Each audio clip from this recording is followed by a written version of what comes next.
Okay, looks like we're ready. Tom, are you ready to begin? Let's rock and roll. Let's do this, everybody. Okay, hey, everybody. So, for those of you who don't know me, my name is Shaun Sundal, and for the past 15 years, I've trained and motivated people into starting a private security company. I've motivated them, I trained them to operate a security company as efficient as possible. And I've been doing so through a couple of my books on Amazon. Here's one of them. This is the California Legal Investigator.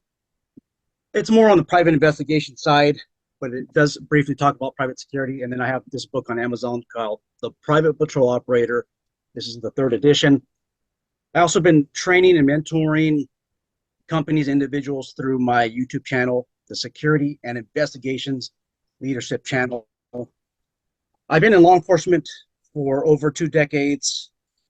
Off and on, I'll work private security. I actually started private security in 1998. In my experience with law enforcement and security, I've had the privilege of working through several CAD systems and record management systems as well, and technology.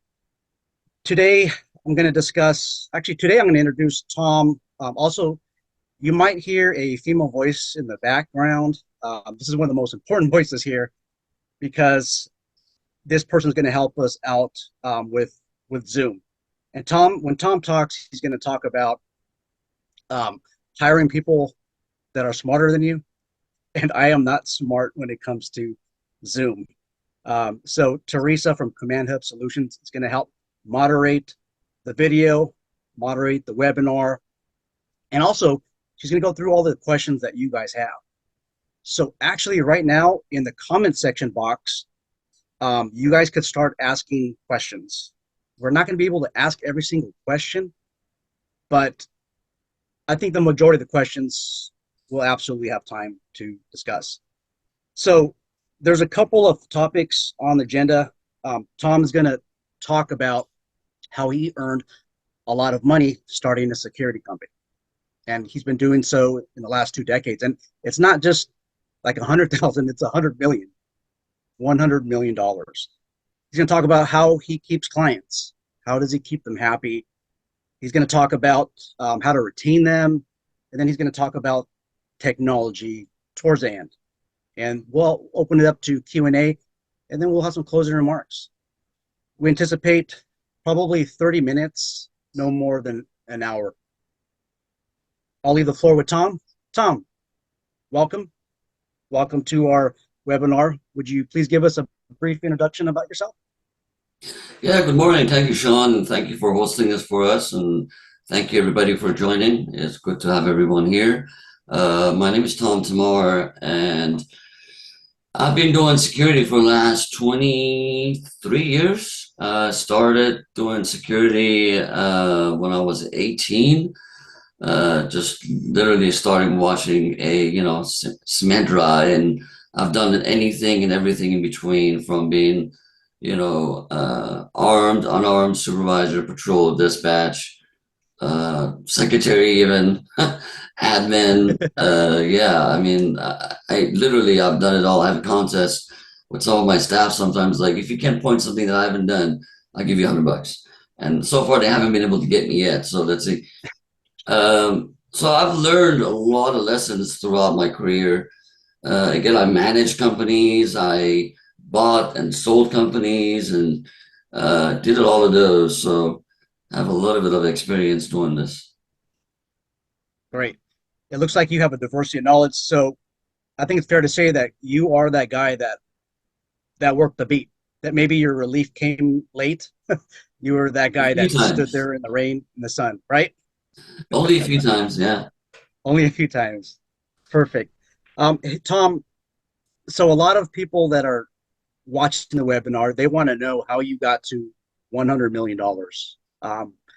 It it seems like it's a secret, but it's not. But we greatly appreciate if you can explain how you got there. Yeah, I'll be happy to. That's the whole point about this. And as a matter of fact, if you see me kind of like looking at not directly at the camera, I wrote a lot of notes because I didn't want to leave anything out. I want to make sure everybody gets the full value from the webinar. And there's a lot to discuss and say. I'm really excited to help everybody out. And so if you see me looking away, it's me looking at the notes. Don't want to leave you guys out. And lastly, as you can see, I'm drinking tea, having a little throat problem today. So don't want to get a horse voice. So cheers. No problem. No problem. And if you see me taking notes, it's because I'm not going to miss out on how you earn all this money. I'm taking notes.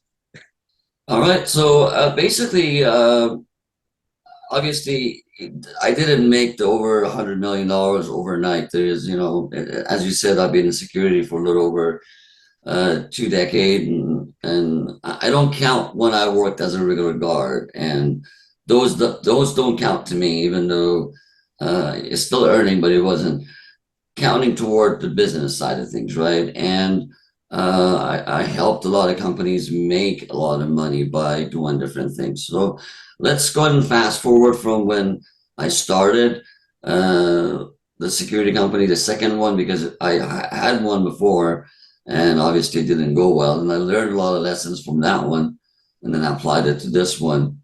And Citywide became very successful. So basically, when you start a company, you need to be able to do everything yourself. Like try to save as much salary as possible. You don't want to give out money when you're not earning money. So when I started Citywide, I literally was working 20-hour days, 7 days a week for a year and a half straight without a day off.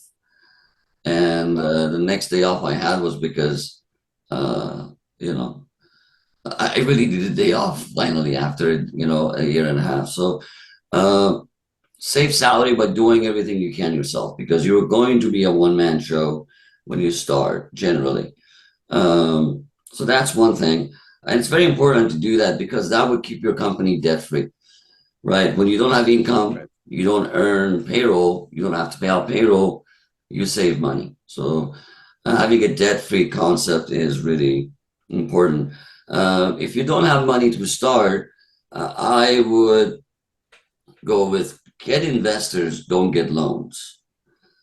That's how I started. I got a couple of my friends invest in the company, and I put in zero money on my own, and I started it that way. Now, obviously, from there you go ahead and you build a team, right? So just realize. I realized early that I couldn't do this all alone. And I went in and I specifically started looking for assembling a team and hiring people, as you mentioned earlier, that are smarter and better than me, right? In at least certain aspects. So know your strength and know your weaknesses, right? And hire people that are better than you and smarter than you in the areas that you're weak. Because let's face it, we cannot have all the skills in the world, right? You're missing some skills, as great as you might be, and I'm sure you are, but you're missing some other skills that you don't have or you're not really good at. Find someone who's better than you and hire them. I remember my business partners were terrified of hiring people that are smarter. What if? What? Right? They're going to be helping you build a team. And obviously, again, scaling without debt as much as you can.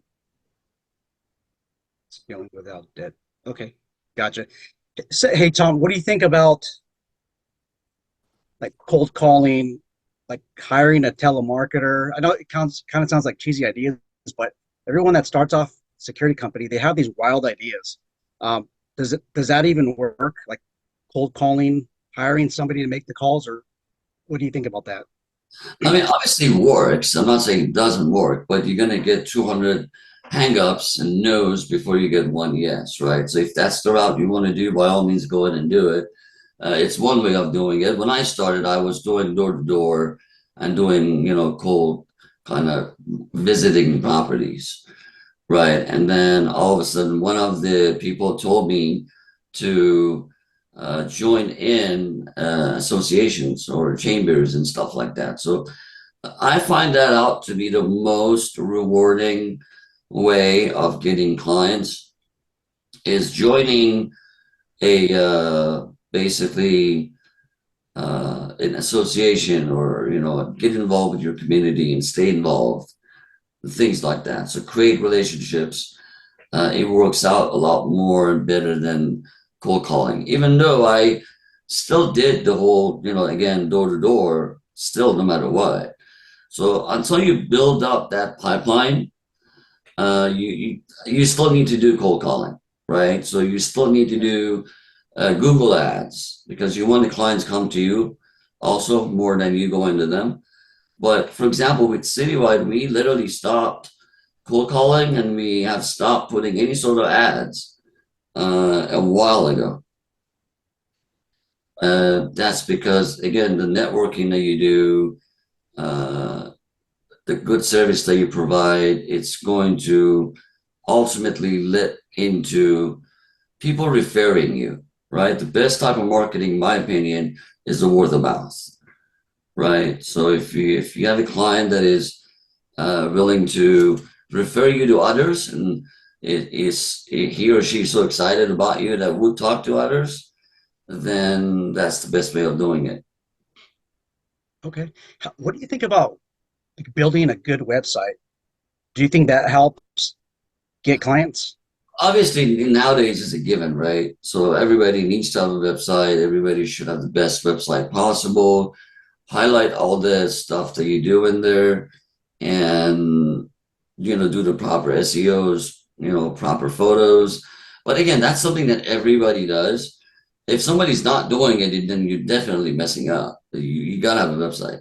Nowadays, it's a digital world, and everyone will look you up on Google and all of that stuff. So if this is the beginning of your company, yes, have a website, have a great website, always maintain your website, do Google ads.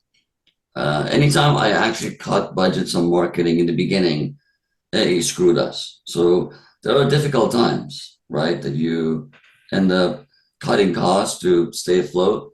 Don't cut your marketing budget. Don't cut your business development budget. And always keep those, because those are the ones that's going to be generating income for you, right? So don't cut Yes. those. Okay. Thank you for explaining this. It just seems like you have to be proactive to get clients. Like you can't just sit on the chair and expect for them to come in just because you have your security company operator license. So thank you for explaining that. Okay, so the second question that we have is how do you keep clients? Like how does Tom from Command Hub, how do you keep your clients? Like what's the strategies that you use, and any tips for others? Actually, before we get there, there's a couple other points I'd love to give on Okay. still getting clients. That's very important.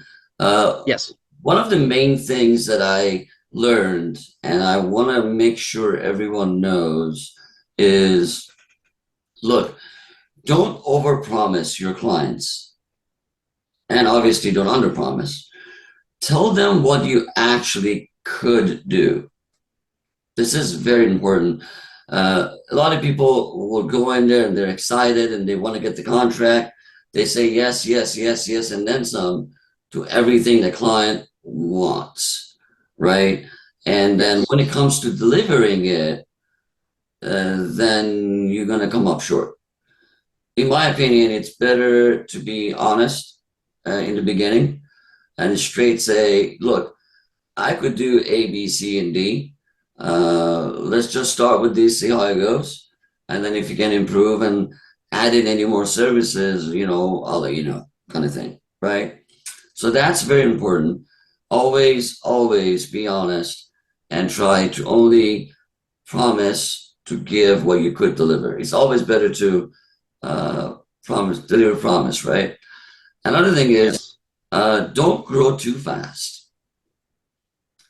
You might get lucky, or you might be so good that you could get a lot of clients and get them fast. If you end up getting too many clients in a short amount of time, you might not be able to keep up with as we know, funding is the most important thing in our industry because profit margins in what we do are not the greatest. So match your uh, sales and progress with the amount of money you have and you know you're going to be having. For example, if your gross margins are 30%, and obviously by default, at least half of it would go into other admin costs or whatnot, and then you have a 15% net margin or 10% net margin, use those to fund new contracts, right? You don't want to overexpand yourself and get screwed.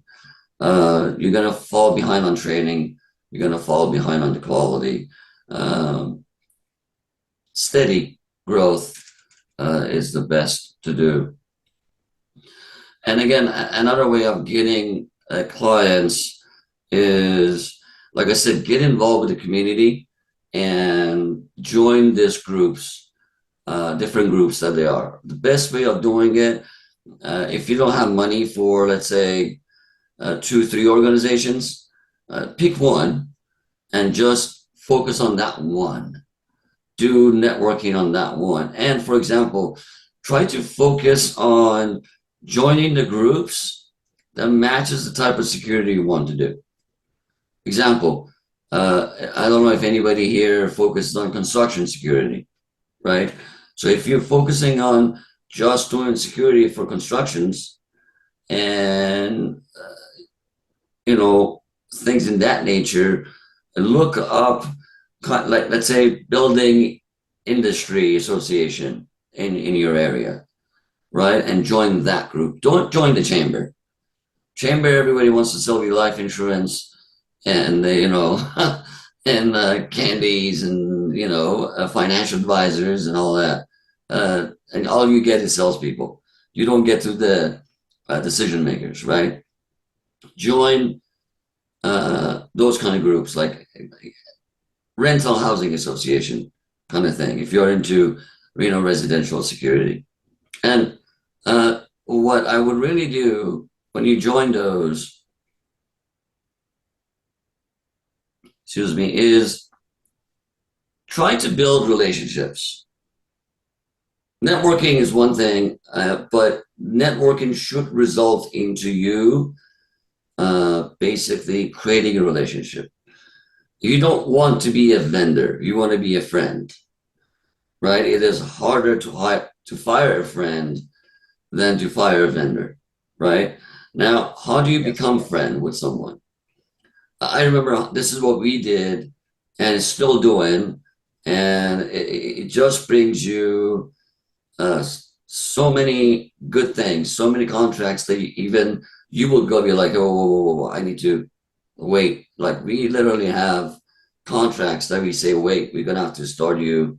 We're booked for the next 2 months, kind of thing. And here's how we did it.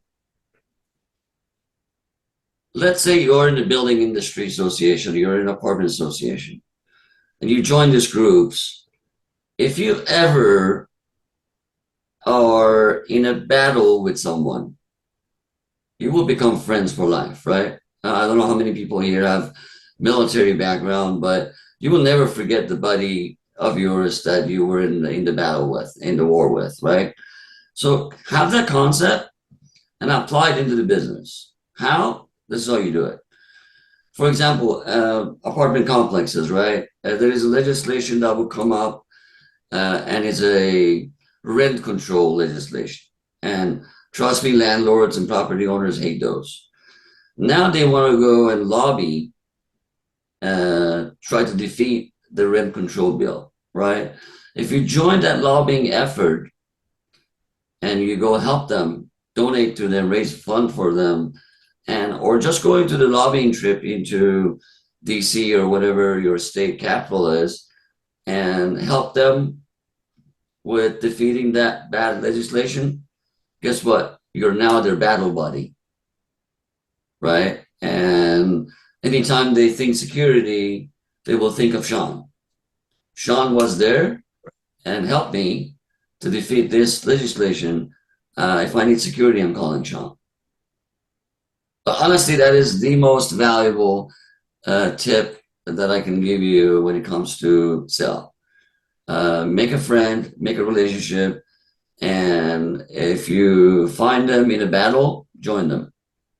And the other little things like, you know, make a note on the contact of the person and make a note about their birthday. Simple text, happy birthday, will make their day.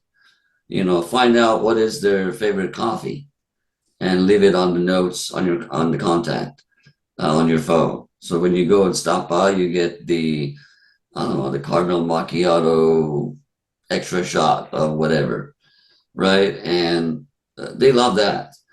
So creating relationship, that's the bottom line.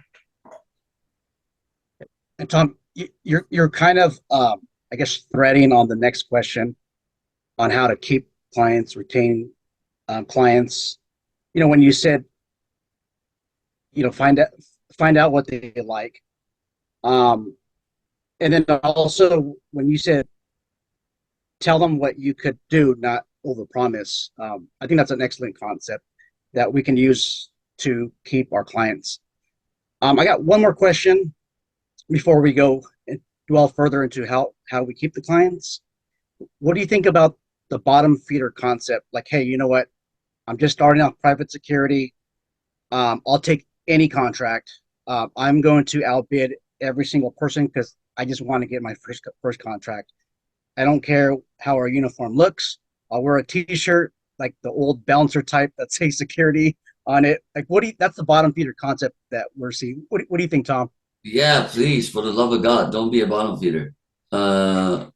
You are all of you and all of us are better than that. Let's not do that.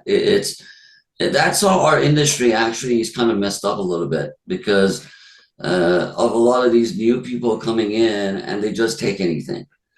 Yes, you might be making little money and you might be making money right now, but when you build up a whole bunch of, I'm going to straight up say shitty contracts, right? And now Yes. you have to service them. Uh, you're going to have to, I mean, at that point, you have no choice. You're going to have to start ghosting. Who hasn't heard ghosting in our industry, right? You're going to have to start, ghosting, cutting corners, give bad service. Then you end up giving a bad name to yourself and everyone in the industry. Don't do that. Clients do respect when you know your own worth and your service has value, right? Now, granted, there are clients that will leave you for 50 cents less, but you know what? Let them go. We had so many clients like that ended up leaving for 50 cents less. Oh my God, I'm going to save money. Are you going to match it? No, I'm not going to match it because the service that I give, it's top notch. You want a top notch service, you're paying for it, right? Now, don't be ridiculously expensive. Like the opposite applies. Don't be too expensive. Don't be too cheap. Be right in the middle. Give good service. Trust me, they're going to come back. They have come back.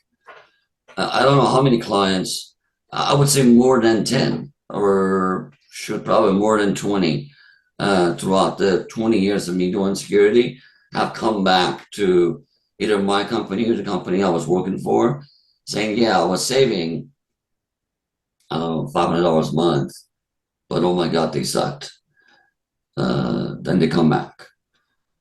And again, you don't want to build up your company on a cheap contracts that would end up messing you up later. Think of it as you're building a house and you need to have a very, very solid foundation, right? You don't want to build a house on a shitty foundation. When you go up, it's going to collapse, right? It's just, Yes. yeah, don't do that. Okay. Thanks, Tom.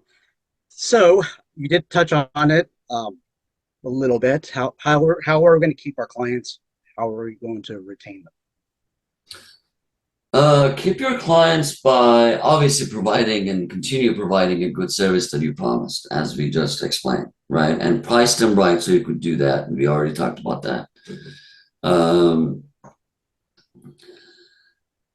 when the client calls you with a complaint, because he's going to call you with a complaint, right? I mean, security guards aren't uh, let's just say they're not rocket scientists, right? As we all know. And every day that I think that I've seen it all and I've heard it all, one of my guards do something new, and I'm like, what the? I haven't seen that one before, right? I mean, it happens. I'm sure you guys have run into it. So guards are going to do stupid stuff, straight up stupid stuff. What matters is when the client calls, be available, take their call immediately. Or if they email them back as soon as possible. All you got to do is a one-liner that I use, and he always works, is, uh, we are very sorry that this happened. I will personally, investigate the matter and get back to you as soon as possible. That's your first liner that you need to give immediately within, I don't know, as many minutes as you receive the email, right? Uh, Yes. as soon as possible. So do that, and then literally do the investigation, find out what happened, and rectify the problem. A lot of security companies like, yeah, yeah, yeah, okay, fine, or they take very long time to get back to the client. So do those, and again, maintain that relationship. That coffee that you bring in, the donuts you bring in, the happy birthdays, do happy hours. We do baseball games. We do uh, a lot of funding when it comes to those things. Like sponsor the property managers, uh, son's soccer team, things of that nature. It would really help to keep the client, because you cannot make your guards to stop being dumb. I mean, the dumb guard is a dumb guard, smart guard is a smart guard, and there is a spectrum of all of them in there. So take care of your good guards and make sure we train everybody right. But when the guard mess up, they do mess up. Just get ahead of the problem and fix the issue. What do you think about like remembering their favorite drink, or maybe they come from like a different country and there's a specific dish that they like? Have you found, and then you provide that dish or that meal? Do you think that helps? Well, I personally am a good cook. Sometimes I cook, yeah. Oh, awesome. But yeah, again, Okay. I mentioned it earlier. Yeah, remember the coffee and what kind of coffee they like and stuff like that. And that's always a good thing to do. Gotcha. And remembering names. Do you ever try to remember like maybe their spouse's name or the kid's name or significant other? What do you think about that? 100%. Again, the more you could do to build a connection, build a relationship, don't be a vendor, be a friend. It's it's your recipe of success. Awesome. Okay, so Tom, the next question we have, and it actually builds on your on our first topic, how you earn over $100 million in security, and I'm going over the notes. You did mention do everything yourself in the beginning, right? Save on your overhead expenses. Um, is there a way that we can use technology in an efficient way so that we don't have to do, like you said, everything ourselves? That's 100% true. Am I asking? So, Okay. sorry about that. Yeah, what were you saying? No, I just wanted to make sure that I'm asking a clear question. Yeah, 100%. So, Okay. technology is very important. The more you're able to cut your overhead and automate stuff and create accountability and do everything you need to do with less staff and less overhead, the better.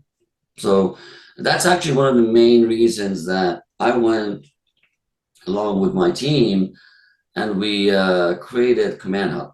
Because again, Mm, I still am one of you guys. I still have a security company that we run here in Southern California, and I still go through the day to day of, come into the office and say, "Hey, did you hear what so and so did? Oh, what now?" And I hear one of the funny stories, and again, I get surprised on a daily basis. Or this client wants this, and this guy just quit and walked off shift. You name it, I've heard all of them, right? And I still do.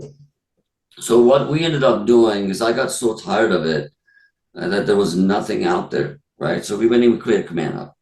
And the point of it is, how many supervisors do you guys have, and do you need in order for you to keep your people accountable, right? So, or how much memos do you have to issue and make sure the guards, get them, receive them, sign them, and do all of that.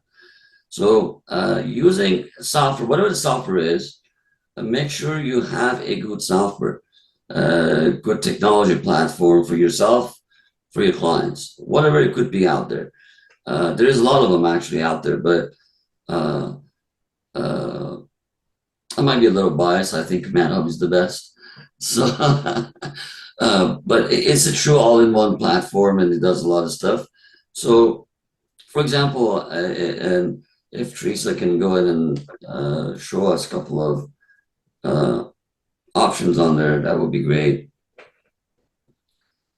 So the first thing we could look at is like, um,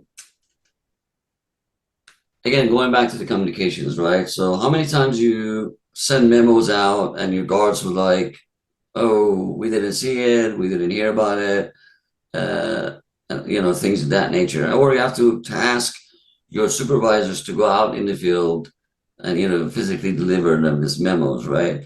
So in this software is the message of the week concept. So when you can leave a message for one department, multiple departments, stuff like that, and you could go ahead and show them, uh, and always have a copy of it. And when you view it, you could literally see who saw it, when, and where.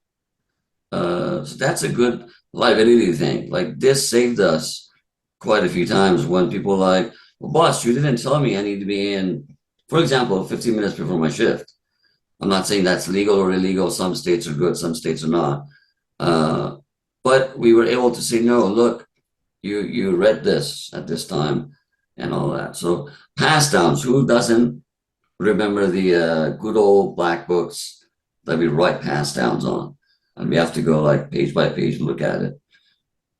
Full pass down option here with this software, and it's kept forever. It's searchable, and you could make it come up as a pop-up. You could assign it to guards, sites. You could also make it to become a report.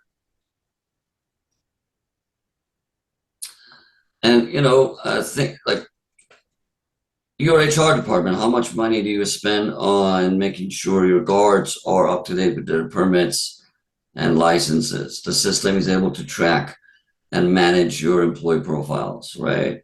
Um, Tom, going back to the report writing, I notice, I mean, we all notice that a lot of security officers have difficulty writing reports using proper English, grammar, syntax. Does this system that you have within CommandHub, is there like a template that can be created?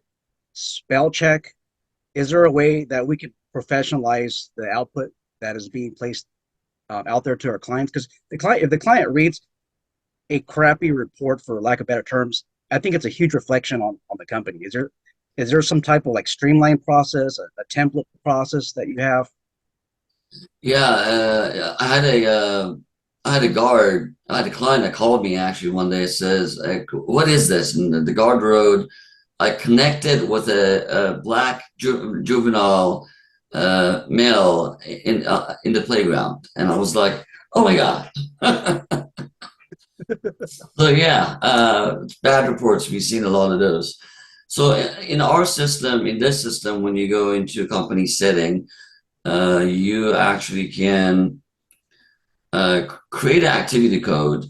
Let's say it's a noise complaint, right? And then create an activity code template for it, and literally write in a full report, right? Yourself, with a lot of questions and a lot of sentences and basically leave in blanks or just ask questions for them to answer. And when they do, all they got to do is like literally answer questions, fill in blanks. When they do, and they save that answering questions and filling blanks, then the system literally will turn those answers and those filling blanks into a actual fully cohesive program. It's basically using ChatGPT embedded into the system. Uh, it doesn't do all the work, but it does do majority of it. All you got to do is filling blanks and answer questions, and system will then generate that report for you. You can add photos too, right? You could add photos, you could rotate them, you could add as many photos as you want, even videos. But I know a lot of companies nowadays will carry body cams. You could upload Yes. body cam links in there. Okay. I know I cut you here in the middle of discussing something important. I'm sorry I cut you off. I just think that this is so important, the report writing format and how you can customize it. Is there anything else? Well, actually, there is other things that CommandHub offers that allows security companies to operate more efficient and to hold their staff and themselves more accountable. Can you go through other features you have? There is three features. I don't want us to run out of time, but yeah, For there's sure. one of my favorite ones is the assignments. Like, how many times have you told one of your staff to do something and then they end up not doing it or forgot about it, and you get a call the next day from client screaming at you, saying your guard missed something, right? So with us, with this system, you could go in and create a assignment, customized assignment, name it whatever you want, even give it that template that we discussed earlier. So just filling blanks, answer questions, it would still do all of that. But in addition, it has what we call a snitch time. The Snitch system time. will, yes, the system will snitch the guard out. If the guard doesn't do Okay. the task at a certain time that it's designated to do, it will send them reminders. It will send a reminder before and right on when the task is due. And if they don't do it, then within, let's say, 15 minutes grace period that you give for that task to be completed, the system will actually snitch a guard out to your dispatch, yourself, whoever you designate. And two other Hmm. really money saving feature the software has is the automatic invoicing option. So you could literally go Okay. set up your client, give it the service that you need to, and make it projected hours or actual hours and set up all of their terms. Then the system will automatically generate those invoices. And then all you got to do is like literally press approve, and then it will send out to the clients. It would be linked in with QuickBooks. So for my company, we used to spend about 32 hours a month, like 4 days at the end of the month. My accounting would just do invoicing because we have a lot of clients, and it would take them 4 days to do invoicing. Right now, it takes them 10 minutes. And Wow. lastly is basically the payroll. So the system doesn't do payroll, but it does give you a payroll report that will be matching practically any payroll company you have. So instead of you inputting your payroll manually, doing data entering, and takes you hours to do it, the system will generate that report. So you literally just export and import into your payroll software, and then it's your payroll is done. So within just the payroll and the invoicing option, you end up saving thousands of dollars a year by not paying someone to do it. Hmm. I mean, the system has a Wow. And whole then bunch it of all, other stuff in there, fleet management for you to get your cars maintained on time and all of that. But uh, I don't want to sell the software here. If you guys want to do a demo, then by all means, go ahead and do a demo. Uh, for sure. let's see if you can take some questions from the group. That would be good. Yes, for sure, because it looks like we're running a little bit out of time. So hey, if you guys have any questions, just post a question and we'll try our best to get to it. Teresa, do you mind going through the questions? All right. So yeah, we did get a few questions that were submitted. The first one was, as a CEO, when you go to send your proposals in person, do you do it in a suit or in a uniform? Both, depending on where you go and uh, how the setting is. I've done both of them. There are clients that get freaked out when you walk in with that full, uniform and duty belt and gun and the whole nine. Some get impressed by it. This honestly, the best safe way is to go in with suit and be professional, and show them the photos of how professional your guards are. If you're doing the first impression, because you don't want to take the risk of, oh my God, you're a cop, or oh my God, you look too aggressive. I've done that. I've scared a few clients of mine or potential clients that didn't work out. So, uh, yeah.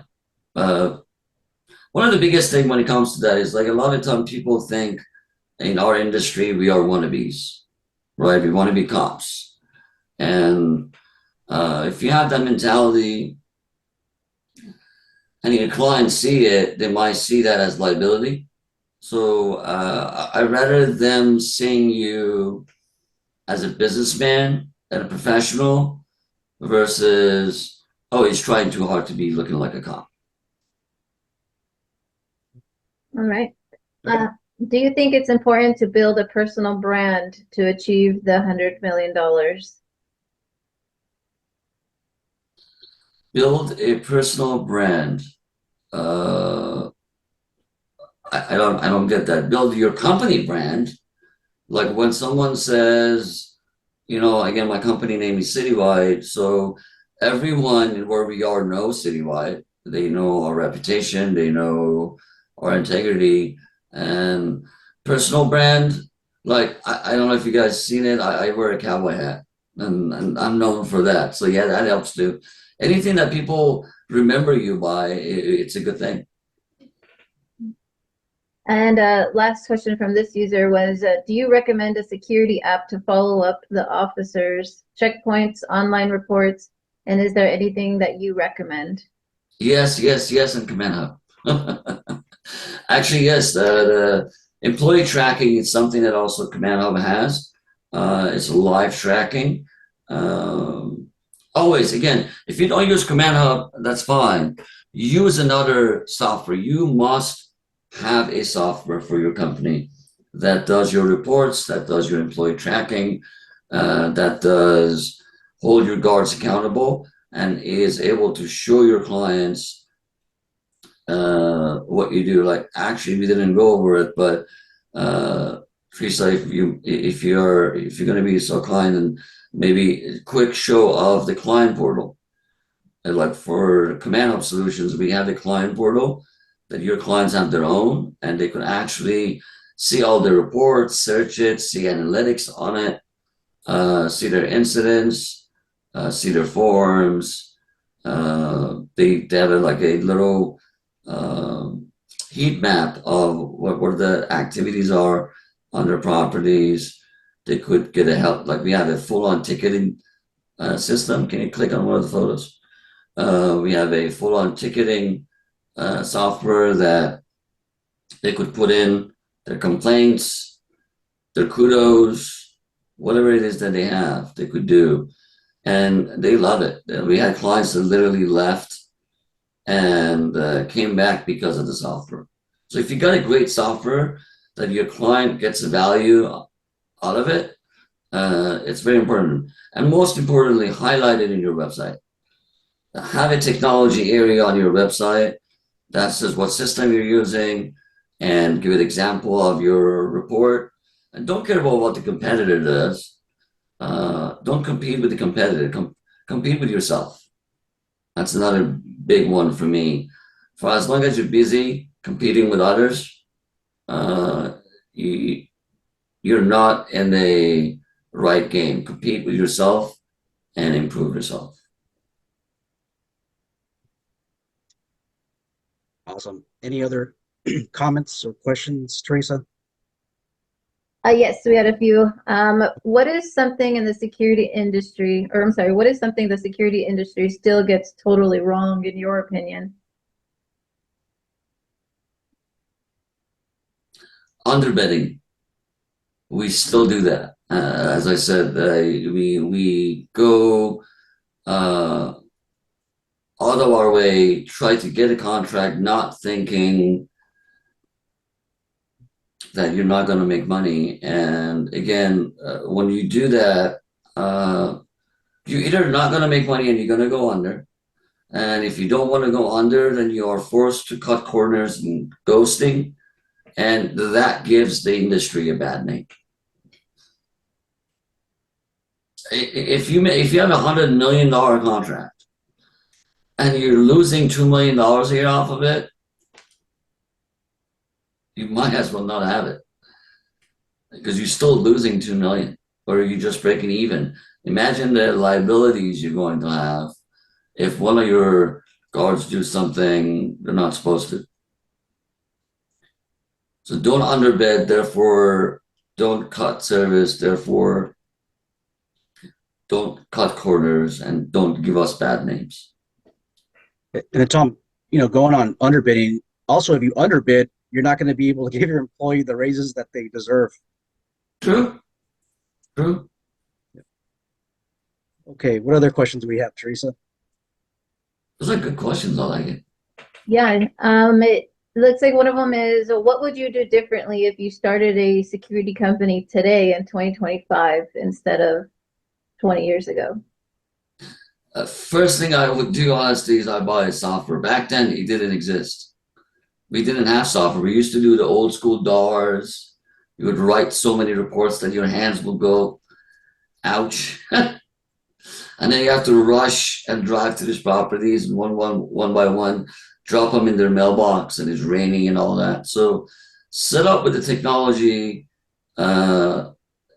It's your number one goal. I'd rather pay an extra $500 a month or whatever the cost is to get a software, because you don't realize how much time, money, and effort it's going to save you when you do have a system.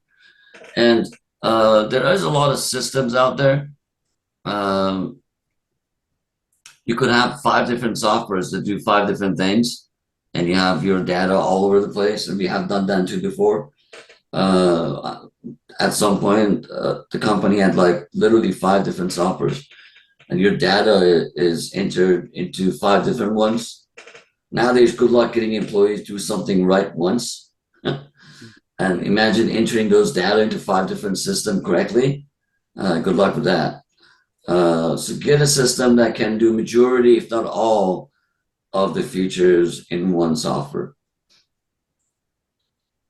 The next question was, how long did it take for you to make your first million when you first started?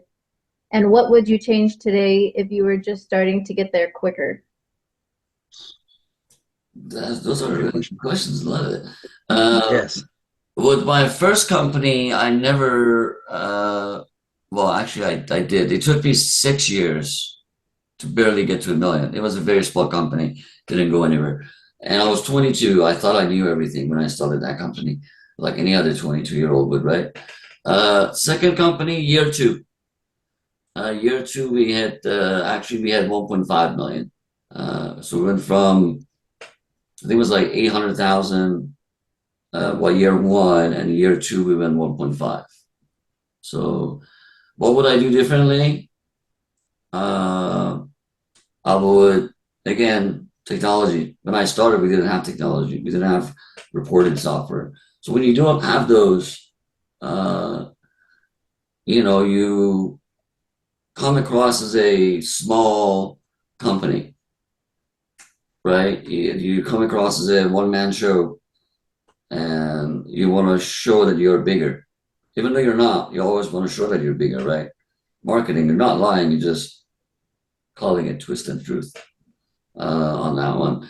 But you want to get the clients to trust you. That's what it is. In our industry, we don't have a product. You don't have a phone that you go, look how beautiful this is, or how cool this is, and all that. You're selling security, and in security, you're selling trust. So have the tools that makes you look like you know your shit, and you have enough resources to be able to take care of the client. So literally technology, technology, technology. Right. Good deal. Anything else, Teresa? Any other questions? What should my budget be for technology if I am just starting my company, or what percentage of my budget should I allocate to technology? See, I would say if you're doing literally 1% of what you're grossing, that should be good. And also, it's a little bit of a tough question too, because look, I've been there, and when I started, I only again, it was just myself, right? And so I had to go a little bit more than 1% to get a software. Well, again, I couldn't do it to begin with, but I'm just putting myself back when I was doing it, right? Um, I don't know, if you're making $2,000 a month, you only have one patrol account, uh, $500 a month for software, it's 25%. But if it's a good software, it might be worth it. So maybe start off with those basic $100 a month softwares, and then work your way up. Maybe do that. But 1%, 1.5% of your entire gross would be right number, I think. Well, we Okay. have a lot more questions too, so if we didn't get to anyone's question, we can definitely reach out to you guys individually. But I don't know if Shaun, if you want to keep on going, or I think we should close, Teresa, and they can always email you guys for the questions. And I think you have a pretty good response time. Isn't it yeah. like 2 business days or something like that? I will get back to everyone within 48 hours of this meeting and answer any questions that comes up. Okay, that works. Okay, so Tom, do you have any closing remarks? And then what's a two-part question? Closing remarks we're looking for, and what is next for you and CommandHub Solutions? Well, as basically, well, first of all, thank you, and thank you, Teresa, for helping us out. As a wrap up, I really wanted to leave you with this. The reason that we build CommandHub Solution is simple: is that we literally try this. I've been again in the industry for over 23 years, and I know exactly how it feels like to own a security company, or even to manage a security company, dealing with all the pressure and stuff. And so creating CommandHub is me trying to change the industry, revolutionize the industry, and make us have a easier life. That's all I'm trying to do. We have a very hard life as is, with demanding clients, and guards doing funky shit, I call it, literally and figuratively. Uh, it's like I was banging my head against the wall many times in the past, that I wish there was a software out there that could have helped me doing better. And I couldn't find any. There's a lot of softwares out there, and some are better than other, but nothing like CommandHub ever existed, in my opinion, my humble and biased opinion. And it's honestly because it's my 23 years of going through absolutely everything, the good and the bad, the shit, and the crap and everything else. And the team that we have two chief of police on the staff, on a board that are, you know, helping out with building the software and everything else. Again, it's designed to make your life easier. So give it a try. It's not about the money for me at this point, honestly. Although I'm not gonna lie, who doesn't like money, right? We all in it to make a buck, and so that's never going to be. Oh, I'm not doing this for the money. I am, but uh, the noble reason behind it is, believe it or not, when I started owning my company, Shaun, I don't know Uh-huh. about you, but I used to have hair. I had a full head of hair, man, when I started my security company, and I lost it by a year or two. And you know, I'm trying to save hairs, I guess, out there. I don't know, something like that, to get your life easier, better, make your company more efficient. For the love of God, I want us to have a better name, a better reputation in the industry. You know, a lot of us are professionals. There's a lot of people that do make us look bad, and I want to get rid of those guys. I want us to be professional as we are and prove to the clients that no, we're not this, uh, you know, uh, crappy security company out there. There are a lot of good ones out there. So let's be the best we can. For sure. So it just seems like, in summary, what CommandHub Solutions is, or the way it was created was, you got a security company that had everyday challenges. They create the software that overcomes these challenges and, in a way, automates some of the processes. And in doing so, you save a lot of money, you save a lot of resources, and that time could be spent on other things. So, in closing, let's see, check out the links Before in. we, sorry to interrupt you, Shaun, before we leave, and I want to be respectful of everyone's time. For sure. Mention this webinar if you do a demo, and we will give you Okay. a 15% discount. And I love our veterans. So if you are a veteran, you get additional 15% on top of this. So you get a 30% discount if you're a veteran. If you just honored us with your presence during this meeting and just mention the webinar, then you get 15% on that. Thank you so much for That, having me, Shaun. That was great. yeah, yeah, no problem. What was I gonna say? Oh my goodness, I forgot already. Okay, so check out the Zoom link if you guys want to book a demo. You actually should book a demo. Me and Tom, Teresa, we spent 2 hours going over CommandHub, and what they touched on today, it's only like a small fraction, like 10% of what was covered when we had our 2 hour meeting. There's just so much more to cover. But check out the link section or the comment section in Zoom, and then also whatever platform, social media platform that you're watching this webinar on, check out the description box for more information, for links, and so on and so forth. Otherwise, we'll end our webinar. Hopefully, this is actually not an end. It's a beginning for all of us to start connecting with each other, and hopefully we could do some more of these pretty soon. So, Tom, thank you so much. Teresa, thank you so much for helping us, and for all of our approximate 30 participants, thank you so much for your time. Thank you, guys. CommandHubSolutions.com. Don't forget. Gotcha. All right.